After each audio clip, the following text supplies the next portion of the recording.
Family means nothing when everyone is looking at you. The voice was muffled through 2 inches of solid oak, but the words cut like a straight razor. Then came the sound. A heavy metallic scrape followed by a sharp, dry snap. The deadbolt. To a civilian, it was just a door locking. To the ears of a Marine Corps captain, that exact pitch and frequency sounded identical to the racking of a slide on a Glock 19. A round entering the chamber, aimed right at my chest. I stood frozen on the concrete porch. The late afternoon Virginia sun beat down on my shoulders, baking the dark fabric of my uniform. The air smelled of hot asphalt and fresh-cut grass. Normalcy. A disgusting, suffocating normalcy. In my left hand, a single sheet of paper fluttered slightly in the breeze. A preliminary investigation notice from the Criminal Investigation Division. Missing ordnance, missing funds. An inquiry, not an indictment. There was no arrest warrant, no court-martial scheduled, no guilty verdict. But in this zip code, in this neighborhood of manicured lawns and leased luxury cars, an inquiry was enough. Arthur Cole did not need a judge to hand down a death sentence to his own blood. He just needed the whisper of a defense contractor to protect his fragile country club reputation. I did not pound my fists against the wood. I did not scream for my father to open the door. Begging was a civilian luxury, and I bled out that weakness years ago in the sandbox. I took a slow, deliberate step back. My boots scraped against the brick. Through the front bay window, a shadow shifted. Evelyn, my stepmother. Her wide, panicked eyes met mine through the glass for a fraction of a second. She flinched as if she had been caught staring at a stray dog with rabies. Her hand shot up, grabbing the cord, and yanked the heavy striped blinds shut. The plastic slats clattered together, sealing the house. Total quarantine. Down the street, the roar of a riding lawnmower died. The neighbor, a man who waved at me during Thanksgiving dinner, stood perfectly still in his driveway, wiping sweat from his forehead with a dirty rag. His eyes were glued to my porch, waiting for the breakdown. My heart rate spiked to 90. I forced it down. Inhale for 4 seconds. Hold for 4. Exhale for 4. Hold for 4. The sniper's breath. I turned my back to the oak door. Shoulders back, spine straight. I set my stride to a regulation 30-inch step. My boot heels struck the concrete walkway with a rhythmic hollow thud. 1, 2, 1, 2. I walked down that driveway the exact same way I used to walk out of a cleared compound in Al Anbar.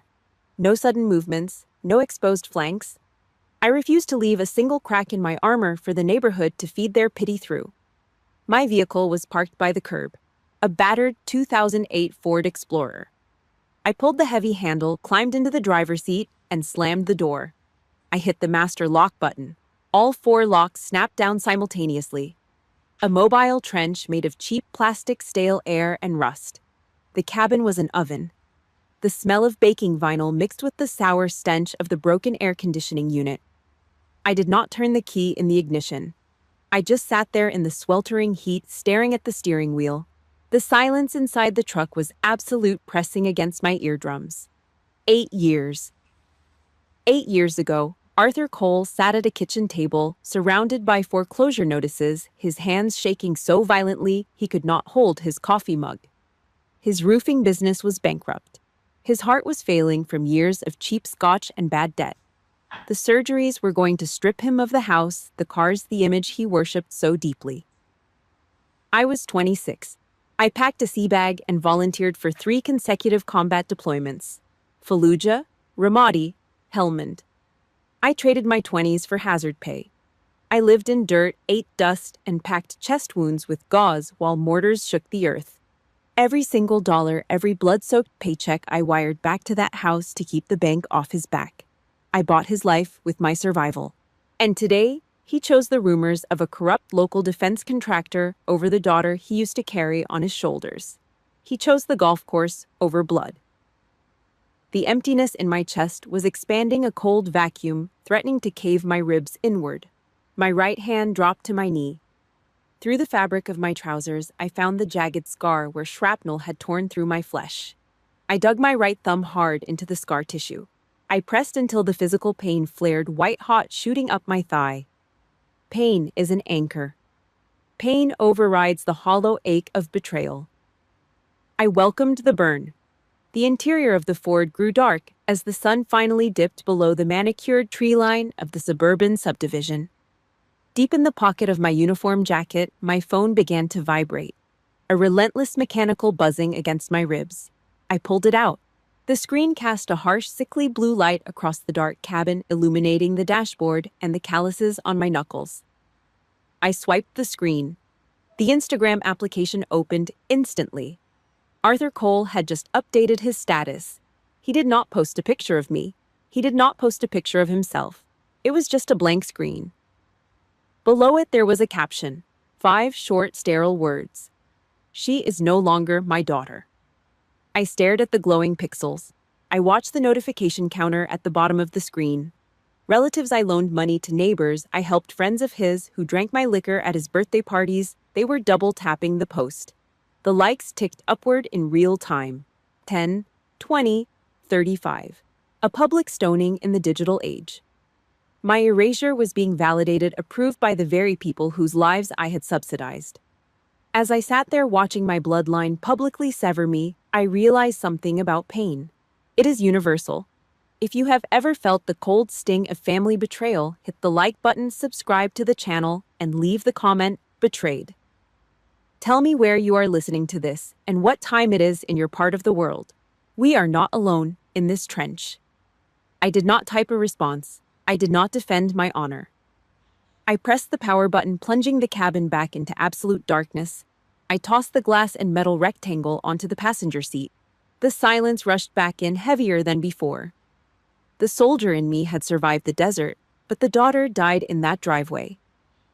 At 0700 hours, the United States military did not put me against a wall in front of a firing squad.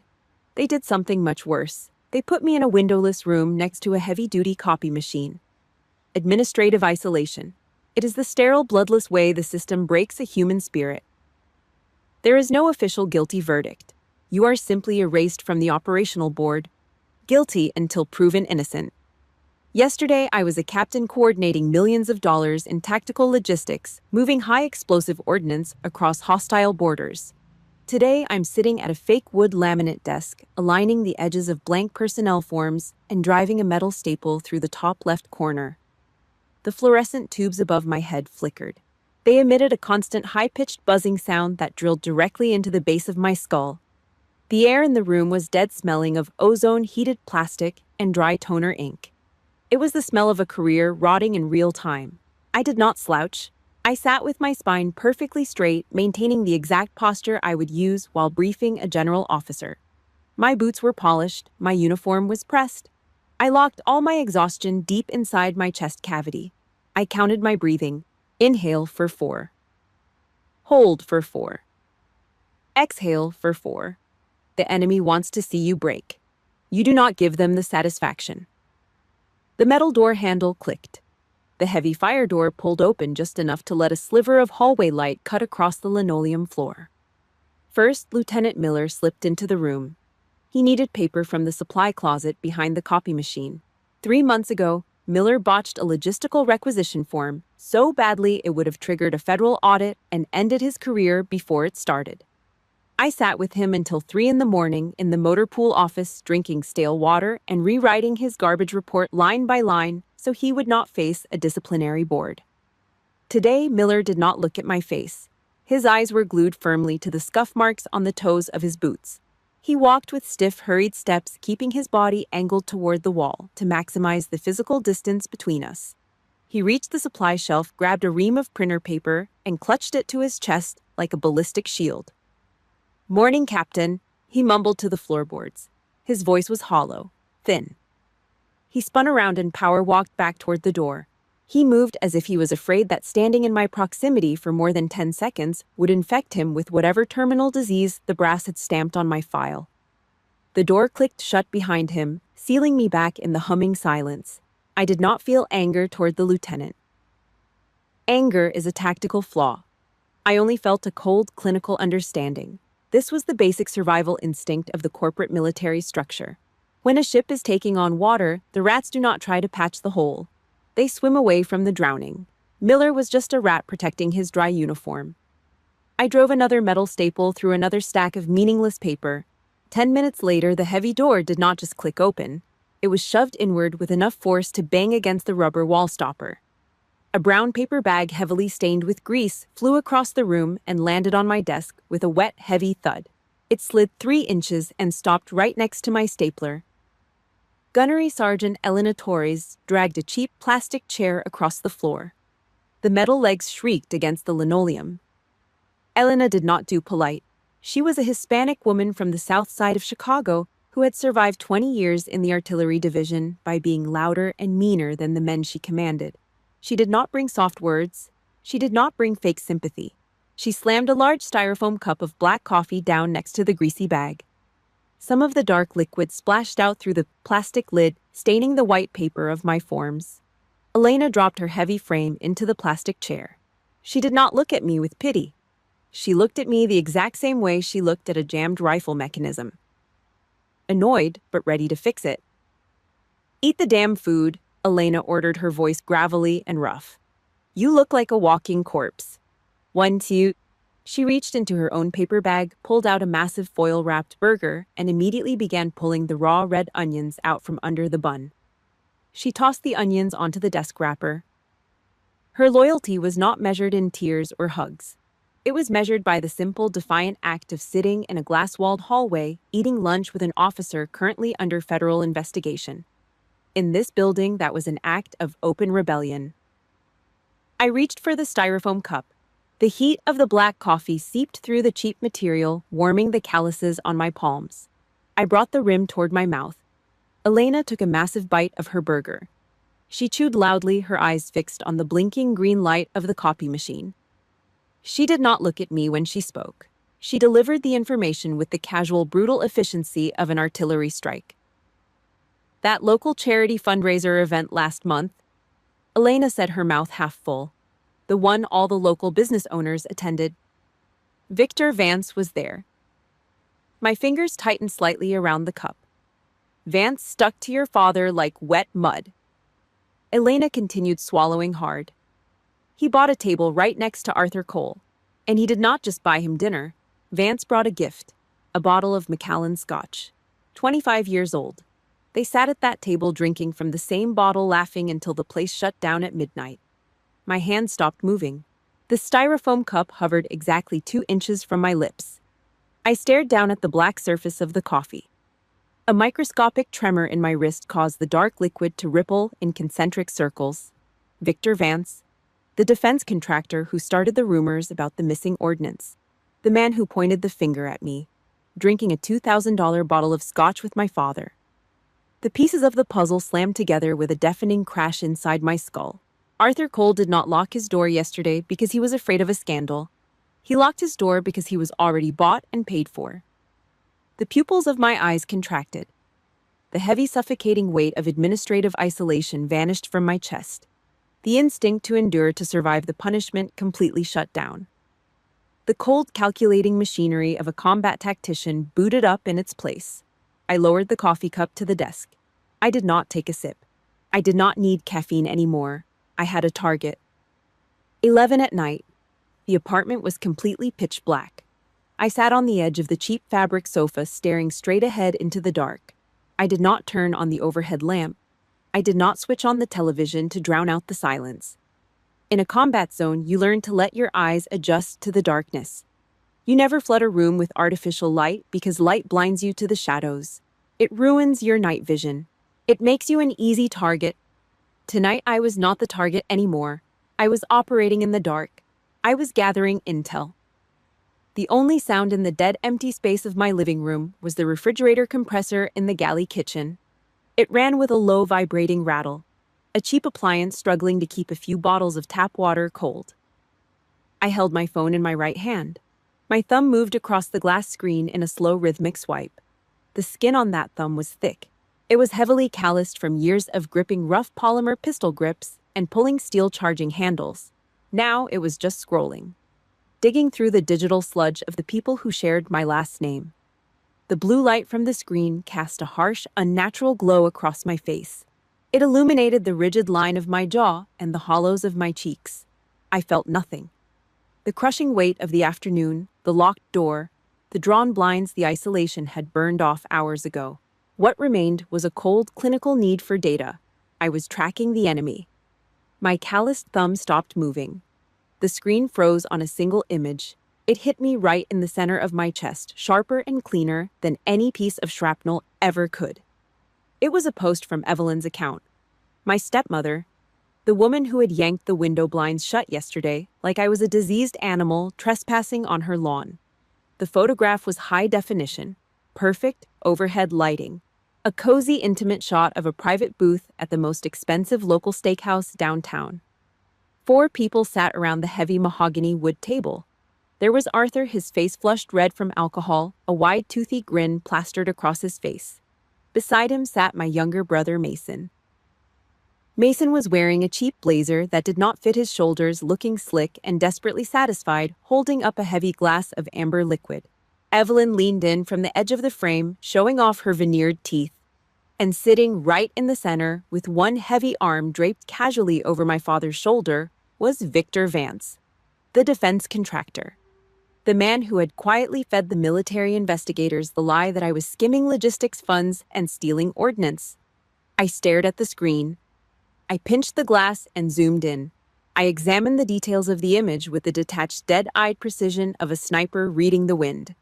I looked at the bottle sitting in the center of the table. Macallan, 25 years old. The exact bottle Gunny Torres had warned me about this morning. Below the image, Evelyn had typed a caption. Real family always stands together. It was a masterpiece of suburban optics, a perfectly staged piece of visual propaganda. It was a public declaration to the local country club crowd, to the defense contractors, to the good old boy network of Virginia. It told everyone that Arthur Cole had cut the cancer out of his life. He had severed ties with his disgraced daughter and pledged his absolute loyalty to Victor Vance. My breathing stopped, just for a single beat. My chest did not heave. My eyes remained completely dry. There was no lump of sorrow forming in my throat. I did not feel the urge to scream or cry or hurl the phone against the drywall. That kind of emotional breakdown is for people who think there is still something left to save. Instead, the tight, suffocating knot inside my ribs simply dissolved. It vanished, replaced by a wave of absolute freezing clarity. I had it all wrong. Arthur did not lock the front door yesterday because he was afraid of a neighborhood scandal. He did not lock me out because he panicked or because he was embarrassed by the military investigation. He locked the door because he was getting paid. I was not a victim of a tragic family misunderstanding. I was collateral. I was the entry fee. My father had traded my military career, my honor, and my freedom just to secure his own seat at Victor Vance's table. He used his daughter's public execution as a networking opportunity to wipe out his debts. I sat there in the blue light, remembering the heat of Al Anbar. I remembered throwing my body weight over a terrified civilian in a dusty alleyway while heavy machine gun fire chewed up the brick wall above our heads. I bled for total strangers in the dirt. I wired every hazard paycheck back to this town to keep the bank from taking Arthur's roof, and he sold me out for a free steak and a glass of scotch. I pressed the power button on the side of the phone. The blue light died instantly. The apartment plunged back into pitch-black darkness.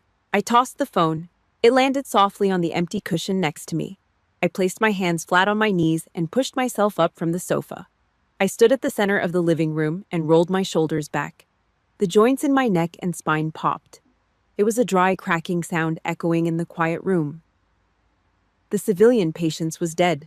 The good daughter who stood on the concrete porch and took the punishment was gone. I was done waiting for the military bureaucracy to clear my name. I was done trying to survive the isolation of an administrative desk. If they wanted to treat me like a criminal, I would stop acting like a victim. I would operate the way the Marine Corps trained me to operate. You do not attack a fortified bunker from the front. You look for the structural weakness. You look for the coward in the ranks. You find the guy who breaks under pressure. Arthur was too arrogant. Victor Vance was too insulated. But Mason, my younger brother, a local mechanic drowning in credit card debt and mortgage past due notices, a 30-year-old boy who hid behind our father's shadow and desperately wanted to play in the big leagues. Mason was soft. Mason was a civilian. He did not know how to hold a secret when the pressure dropped. I walked into the dark bedroom. I reached out and grabbed my worn leather jacket off the back of the door. Tomorrow morning, Mason Cole was going to talk. Exactly 1200 hours, high noon. The industrial park on the edge of town was mostly abandoned, a graveyard of failing blue-collar businesses. The heavy aluminum bay door of Mason's auto repair shop was only pulled halfway up. I ducked my head, stepped under the sharp metal edge, and walked into the garage. The air inside was thick and unbreathable. It smelled of burnt motor oil, cheap exhaust fluid, and stale beer. Dust motes danced in the single shaft of sunlight cutting through the half-open door. I stood perfectly still just inside the threshold, a dark silhouette backlit by the midday sun. Mason was buried waist-deep under the popped hood of an oxidized Ford pickup. He was cursing loudly, yanking on a rusted alternator bracket. He wiped his greasy hands on a shop rag, turned his head, and saw me standing there. He flinched, hard. A heavy steel wrench slipped from his fingers. It hit the concrete floor with a loud hollow clank that echoed off the cinder block walls. He scrambled backward, bumping his spine against the grill of the truck. His eyes darted toward the side exit, then back to my face. The slick, arrogant confidence from the steakhouse photo the night before was completely gone. He looked exactly like what he was, a terrified 30-year-old boy drowning in credit card debt. "Bella," he stammered, rubbing the back of his neck with a dirty hand. He forced a weak, crooked smile. "Listen, I am swamped right now. Got a customer coming in 10 minutes to pick up this rig. We can talk later, okay?" Dad told me. I ignored him. I did not say a word. I took 3 steps to the right, raised my arm, and slammed the heel of my palm into the large red button mounted on the cinder block wall. The industrial chain drive groaned. The heavy metal bay door rattled and shrieked as it rolled downward. The shaft of sunlight vanished. The door hit the concrete floor with a heavy vibrating boom. The lock engaged. Total containment. No exit. Mason swallowed hard. His Adam's apple bobbed in his throat.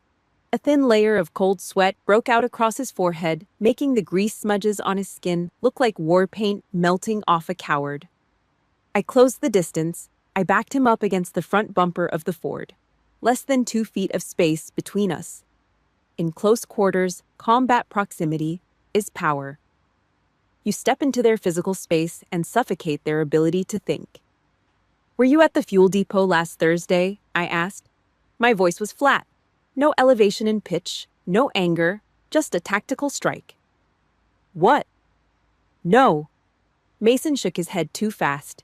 His eyes were wide, darting from my left shoulder to my right. "I do not know what you are talking about. I was here. I was working." I locked my eyes onto his. Military CID pulled the gate security footage. The cameras scanned the license plate on your tow truck. You were running in tandem with Victor Vance's logistics transport. It was a bluff. An absolute lie. The Criminal Investigation Division did not have that footage yet. If they did, I would already be in a cell. But Mason was soft. He had never been interrogated by anyone harder than a local traffic cop. To a weak man hiding a dirty secret, a cold, confident statement of fact is a death sentence. His breathing turned shallow and rapid. The color completely drained from his face, leaving his skin a sickly, pale gray. His knees gave out. He slid down the chrome bumper of the Ford and hit the concrete floor with a heavy thud. He pulled his knees up to his chest and buried his face in his greasy hands. "I had no choice." Mason gasped, his voice cracked, high-pitched and pathetic. The bank sent the third notice on the house. The mortgage was 90 days past due. They were going to take the shop, Bella. Vance came around. He said he just needed me to haul some surplus inventory, stuff the military was going to scrap anyway.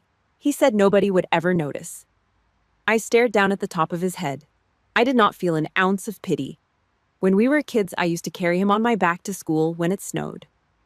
I used to skip dinner so he could have the last piece of chicken. And here he was whining about a mortgage while my entire life was being fed into a wood chipper to cover his tracks. "You hauled stolen federal ordnance." I stated the words, dropping like stones on the concrete. And when the brass noticed the missing inventory, Vance pointed the finger at me. He needed a high-ranking scapegoat with access, and you let him do it. Mason looked up. His eyes were wet, bloodshot, and pleading.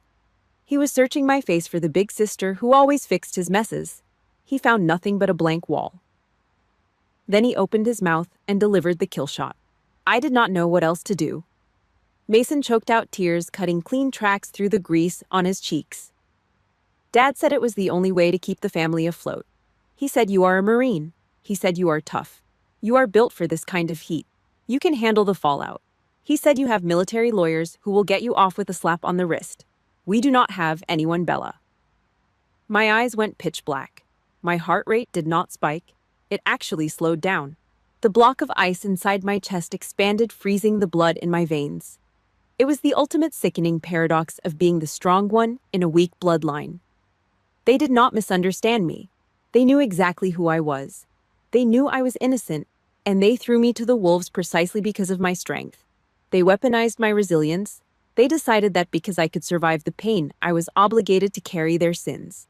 I looked down at the shivering, pathetic man sitting in the oil stains. "I am a soldier, Mason," I said. My voice was a low, heavy rasp, vibrating with pure, lethal intent. "I am not your meat shield." I reached down, grabbed the front of his oil-stained work shirt, and ripped the cell phone out of his breast pocket. He did not even try to stop me. I turned my back to him, hit the wall button, and ducked under the heavy metal door as it rolled upward. I walked out into the blinding sunlight, gripping the digital evidence tight in my hand. Next stop, the Criminal Investigation Division. Wednesday morning, 0800 hours. My cell phone vibrated against the cheap wood laminate of my administrative desk. A single text message from Gunnery Sergeant Elena Torres glowed on the screen. "They put Victor Vance in cuffs at 0600, Federal Sweep." Mason broke. He handed over the logistics logs, the text threads, the bank transfers. The house of cards collapsed overnight. By 0900, the atmospheric pressure in the administrative hallway shifted. The heavy fire door was propped wide open. The isolation protocol was silently lifted. First Lieutenant Miller walked into the room. He did not look at his boots today. He walked with his shoulders pushed back, wearing a nervous, overly eager smile. He carried 2 cups of premium dark roast coffee from the expensive off-base shop. "Morning, Captain," Miller said. His voice was too loud, echoing off the cinder block walls. "I heard the news from CID. We all knew those rumors were garbage. I brought you a coffee. Figured you could use it." I did not stop typing. I did not pull my eyes away from the harsh glare of the computer monitor. My fingers hit the plastic keys with rhythmic mechanical precision. "Put it in the trash can, Lieutenant," I commanded. My voice was completely flat, devoid of any emotional fluctuation. "And close the fire door on your way out. You are disrupting my operational focus." Miller froze. The fake sycophantic smile died instantly on his face. He nodded with stiff, jerky movements, set the coffee on the floor near the trash, and retreated. The heavy door clicked shut. The fluorescent tubes resumed their high-pitched buzzing. I went back to typing my quarterly logistics report. The absolute indifference was the hardest tactical strike I could deliver. I did not need their validation today any more than I needed their pity yesterday. Across town, a white United States Postal Service truck idled at the curb in front of a manicured lawn. Arthur Cole opened his solid oak front door. He wore a crisp-tailored golf polo and expensive khaki slacks. He looked exactly like a man who had successfully secured his place in the local upper-class hierarchy. The mail carrier held out a black electronic pad. "Certified mail, Mr. Cole. Signature required." Arthur took the plastic stylus. He signed his name with a wide, arrogant flourish. The carrier handed him a thick, rigid cardboard envelope. The return address was stamped in a bold, unyielding, black-ink Department of Defense, Command Headquarters. Arthur closed the heavy oak door. He stood alone in his foyer, bathed in the soft light of a crystal chandelier. A smug, deeply satisfied smirk spread across his aging face. He ran his thumb over the heavy seal. In his arrogant mind, he already knew what was inside. It was the final nail in the coffin. A formal notice of dishonorable discharge. A document proving his disgraced daughter was being stripped of her rank. It was the exact piece of paper he needed to prove to his country club associates that he made the right choice by cutting the cancer out of his life. He was the tragic victim of a bad seed. He gripped the edge of the rigid cardboard. He pulled the red nylon tear string. It ripped through the heavy paper with a loud, aggressive sound. He reached inside and pulled out a single sheet of heavy stock parchment. He adjusted his gold-rimmed reading glasses on the bridge of his nose. It was not a court-martial summons. It was a formal letter of exoneration. Arthur blinked. His eyes scanned the heavy black text. The military jargon did not make sense to his civilian brain at first. Cleared of all suspicion. Exemplary conduct under pressure.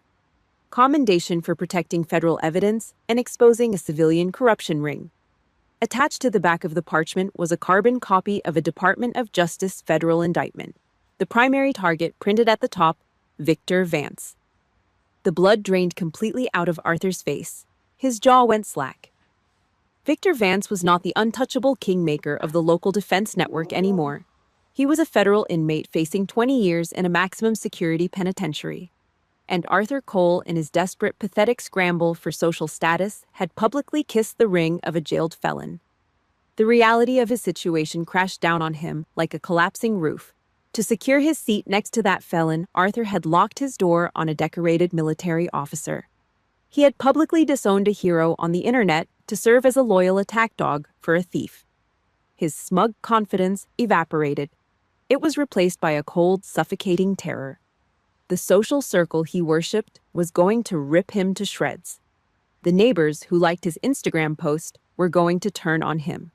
He was going to be the ultimate laughingstock of the county. Arthur's hands began to shake. The violent tremors started in his knuckles and traveled rapidly up his forearms. His liver-spotted fingers lost their grip. The heavy stock parchment slipped from his hands.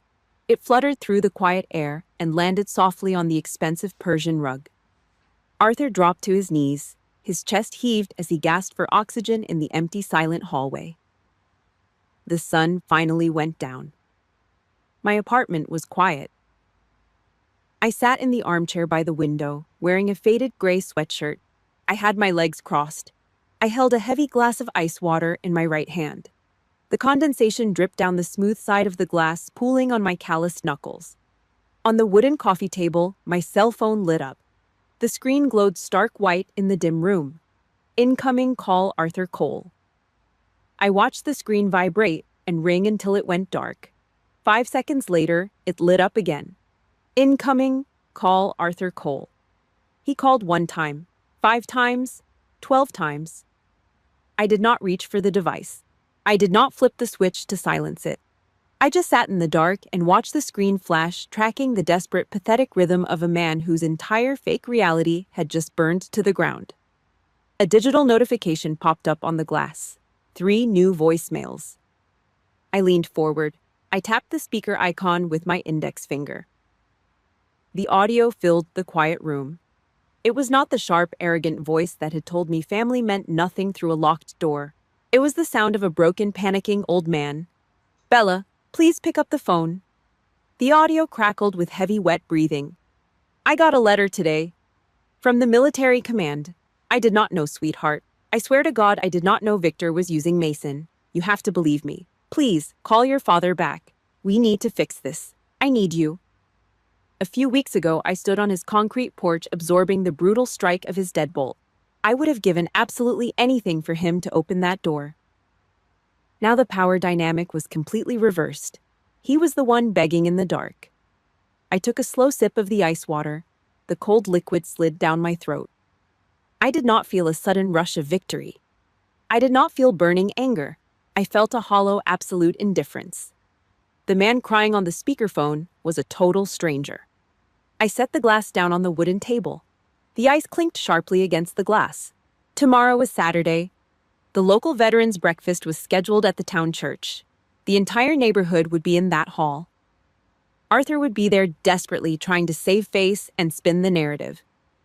I reached out and pressed the red delete button on the screen. The voicemail vanished. Tomorrow I would execute the final strike on his home turf. Saturday morning, 0900 hours.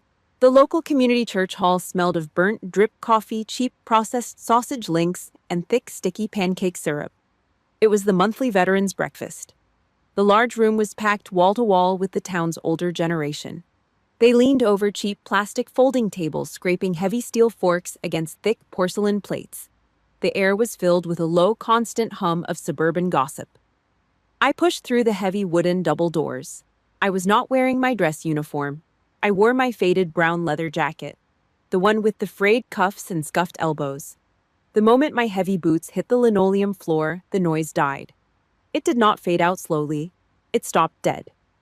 The scraping of silverware ceased completely. Dozens of eyes snapped away from their plates and locked directly onto me. The crowd parted. Men and women stepped backward, dragging their plastic chairs out of the way, clearing a wide, direct path to the center of the hall. They did not look at me with pity. They did not look at me with suspicion. They looked at me the way raw infantry recruits look at a combat commander walking the line. They knew. The federal indictment of Victor Vance had hit the front page of the local newspaper at dawn. My official exoneration was public record. The scapegoat was actually the one holding the leash. Arthur Cole was standing near the large stainless steel coffee urns at the far end of the room. He saw me. The color drained entirely from his face, leaving his skin the color of wet cigarette ash. He abandoned his styrofoam cup on the table and scrambled toward me. His shoulders were hunched forward. The slick, arrogant country club posture from the steakhouse photograph was completely gone. He looked incredibly small, pathetic, old. "Bella," he hissed. He kept his voice low, desperately trying to contain the blast radius of his own humiliation. His hands were shaking violently at his sides. "Please, let us go outside. We need to talk in private. I just want to protect the family name. People are staring." I stood perfectly straight. I did not drop my volume. I projected my voice from my chest, addressing him the same way I would address a subordinate who broke protocol. "You protected your name by locking your daughter out in the cold," I said. My words were sharp and heavy, echoing clearly off the high vaulted ceiling of the church. "That is cowardice." Arthur flinched as if I had physically struck him across the jaw. He looked around wildly at the silent, staring faces of his neighbors. At the folding table directly to his left, an elderly woman pushed her chair back. The plastic legs scraped loudly against the floor. Martha Higgins, 82 years old. Former Army combat nurse, 3 tours of duty in Vietnam. She wore a faded olive green garrison cap pinned to her white hair. She did not stand up. She did not raise her voice. She did not have to. Martha raised her steel fork and pointed the sharp prongs directly at Arthur's chest. "Do not ask her to save your face, Private," Martha growled. Her voice was pure gravel, ruined by years of inhaling helicopter exhaust and cheap tobacco. The word private dropped onto the linoleum like a 50-pound anvil. It stripped Arthur of his age. It stripped him of his fatherhood. It completely obliterated his patriarchal ego. It reduced him to the lowest possible rank in a room full of people who understood exactly what that title meant. He swallowed hard, his Adam's apple bobbing nervously in his throat. I reached deep into the pocket of my leather jacket and pulled out my cell phone. I unlocked the screen and opened the Instagram application. I pulled up his profile. I brought up the picture of him smiling with Victor Vance, the post with the 5 sterile words he used to publicly execute my character 4 days ago. I stepped forward and shoved the glowing glass screen inches from his pale face. "You put the lie in writing," I ordered. "Now you type the truth." Arthur stared at the harsh light of the screen. He looked up at me, his eyes wide, watery, and pleading. I did not blink. I did not move the phone an inch. I offered 0 quarter. His trembling right hand came up. His thick, liver-spotted thumb hovered over the digital keyboard. He tapped the glass. Click, click, click. The artificial sound of the digital keyboard cut through the dead silence of the church hall. The sound of his heavy, panicked breathing mixed with the tapping. 50 pairs of eyes watched him type his own confession. I was wrong. My daughter is innocent. I failed her. "Hit send," I commanded. His thumb hesitated, shaking over the blue button. Then he pressed it. The status updated immediately. The lie was dead. The carefully crafted optics were permanently shattered. I pulled the phone back and slipped it into my pocket. I turned my back on him. In the far corner of the hall, sitting on the floor near the coat rack, was a cardboard donation box from his house. I walked over. I reached inside and pulled out a heavy faded cotton quilt. My mother's quilt. Resting beneath it was her worn leather Bible. I tucked them both securely under my arm. I walked back down the center aisle. I did not look back at the broken man standing frozen by the coffee urns.